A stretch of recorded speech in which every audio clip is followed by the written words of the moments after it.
Hi everyone, welcome back to my channel. If you're new here, my name is Rachel and I'm a huge Eurovision fan as well as a musician, and today I'm going to be listening to Australia's entry for this year's upcoming Eurovision Song Contest, so I'm really excited to see how this one has gone. Voyager with Promise. I've heard of Voyager. I think they might have been in the Australia Decides last year. I vaguely remember their song, but I can't remember too many details about it, so I'm excited to see what they brought to the table. So a little recap, obviously, Australia.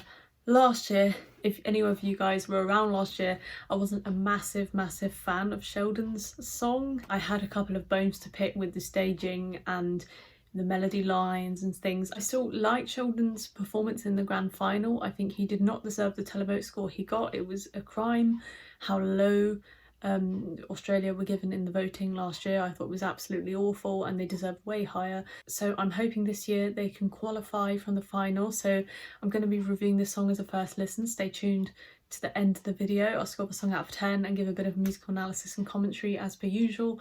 And consider subscribing to my channel if you haven't already. And let's get straight into this. Okay. I'm digging the hair. Have you ever done anything like this before? Have you ever done anything like this before? I like the synths. If you've never done anything like this before, then you haven't been alive. Oh.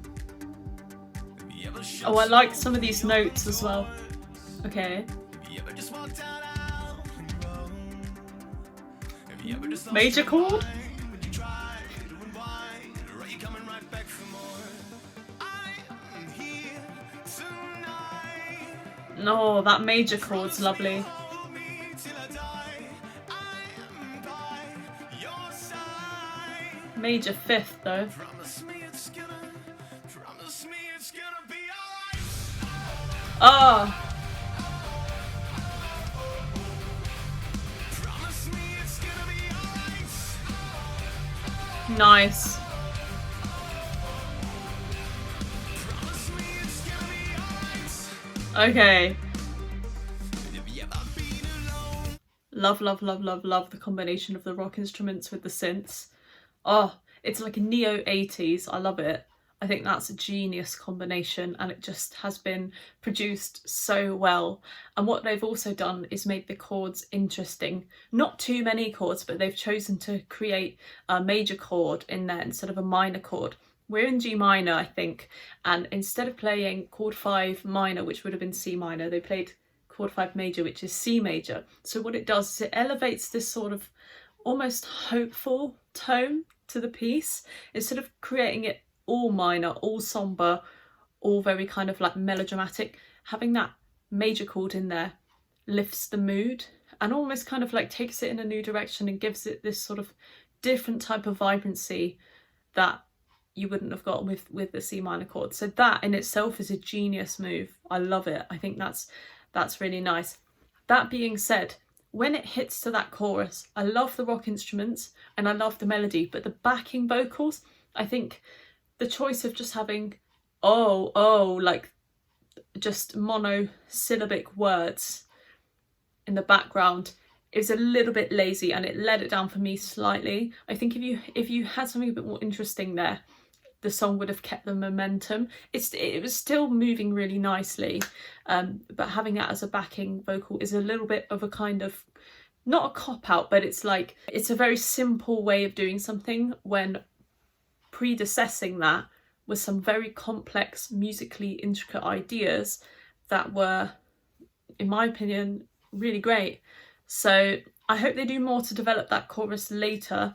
It's still a strong hook, it's catchy, but in terms of the actual backing vocals, just, yeah, I would have liked to see something a little bit more interesting and a bit more unique and less kind of predictable and generic.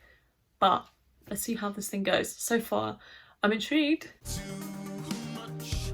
Have you ever prayed for human such? Have you ever just lost a little part of you to find a little something new?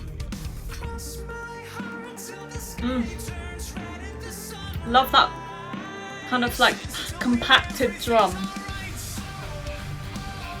Yeah. Yeah. Oh, it's not bad. I just think It's not massively creative, that's all. Promise me it's gonna be I love him though. Oh. Alright. You're selling it to me now. Oh. Yes, okay.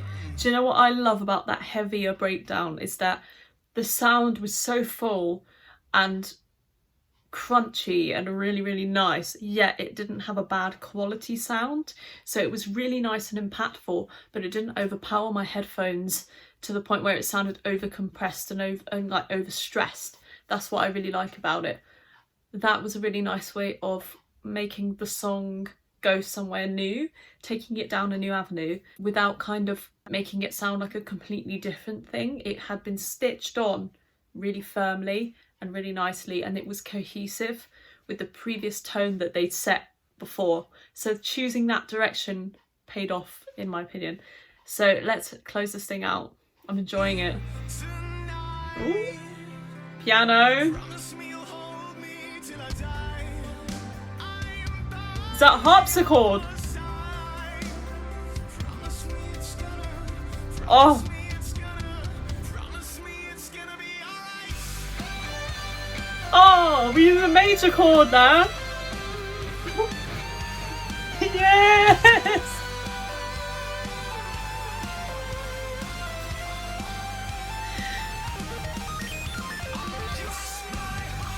It's reminding me of Muse. Oh.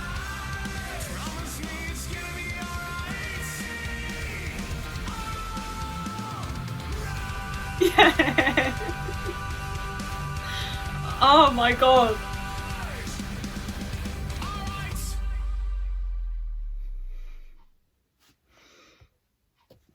I've only got one thing for these guys.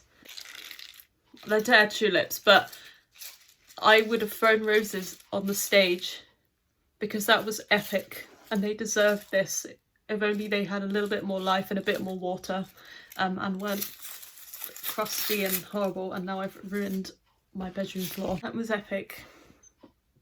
I'm thoroughly impressed with that. What I had said before about, I'm actually breathless. What I had said before about the chorus backing vocals being a little bit monosyllabic and not doing too much, that was completely wiped away from the rest of the song. Like the way that it had progressed afterwards was so sublime. Like all those ideas came together so well. Oh, the keyboard guitar playing an epic solo.